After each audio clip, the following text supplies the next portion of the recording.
One Chico mom is sharing her story after she says a man flashed a knife at her and her 6-year-old son.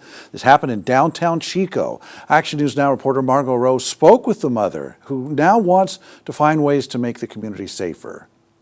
Suddenly, we hear this cussing, and we look up, and a man on a bicycle comes at us, and he has a knife in his hand. Yannicka Kremer and her 6-year-old son Rory were biking to Bird in Hand on Broadway to pick out a toy for him Sunday morning. Kremer says they were walking their bikes when a man started waving a knife just feet away from her son. The blade is only 2 feet away from Rory's face, and as he's continuing biking, he cusses at me and he says, I don't know if I should be saying it, but I will slice you, and continues past us on the bike. Kremer says the man did it again to an elderly woman walking her dog and to another mom pushing her baby in a stroller. Kremer called the police.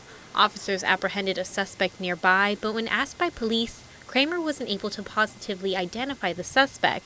She says because the encounter was too quick. I felt this sort of anger and felt, you know what, I did the things I needed to do. I can't say who's to blame, but I felt failed. There's some point in your city, there's basic needs, and safety is one of them. Despite the scary encounter, Kremer says that she felt bad for the man. She described him as being unhoused and possibly suffering from mental health issues. I don't think a person that slashes at people in the streets feels safe either. There's something fundamentally wrong where it's either mental illness or there's something that gets a person to do that, and we're not in a safe space, either one of us. Kremer hopes by sharing her story that urgent action will be taken to create a safer community for all, including the unhoused, and she plans to share her story with the Chico City Council.